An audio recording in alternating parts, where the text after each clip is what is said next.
So now I'm going to show you a strengthening for your neck. You need a hand towel so you can roll it up.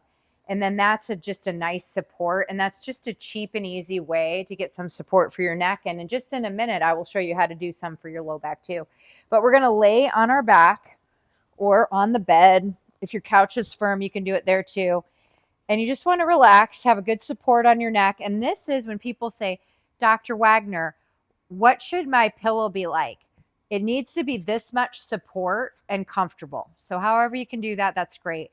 So this one is just a cervical or a neck stretch and strengthening where you're shooting your forehead straight up to the ceiling with your chin up and aligned, in good posture, and you're pushing up towards the ceiling, your forehead into the ceiling for 5 seconds, and then back down and release. So again,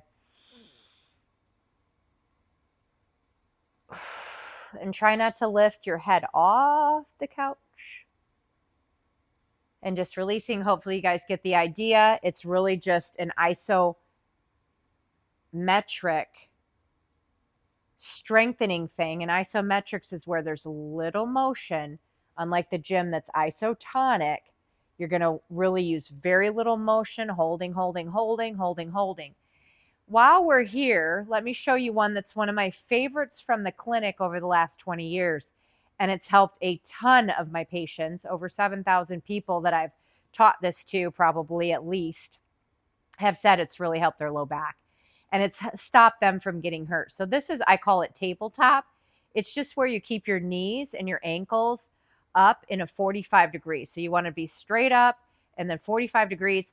I always pretend I have a tray like a waitress, like I did for about a decade while I was going through school. You want to think of like a tray on your feet and legs there with a glass of champagne on it. That makes it a little more fun.